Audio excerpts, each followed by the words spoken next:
Hello guys, in this video I'm going to show you how to change icons on iOS 26. So the first thing you need to do here is unlock your iPhone, and from there you are going to press on an empty space on your phone, and then all you have to do here is just tap on edit at the top of your screen on the left, and from here you're just going to tap on customize. From here you'll be able to change your icons. Okay, so here you have four options. You either have the default mode, you have the dark mode, the clear mode, or the tinted.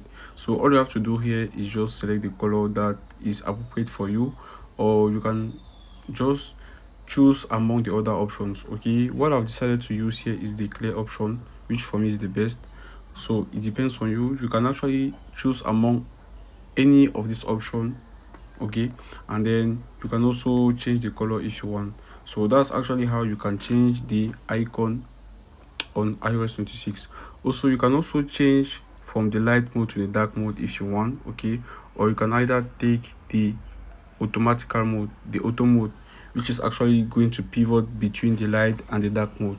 So that's how you can actually change icons on iOS 26.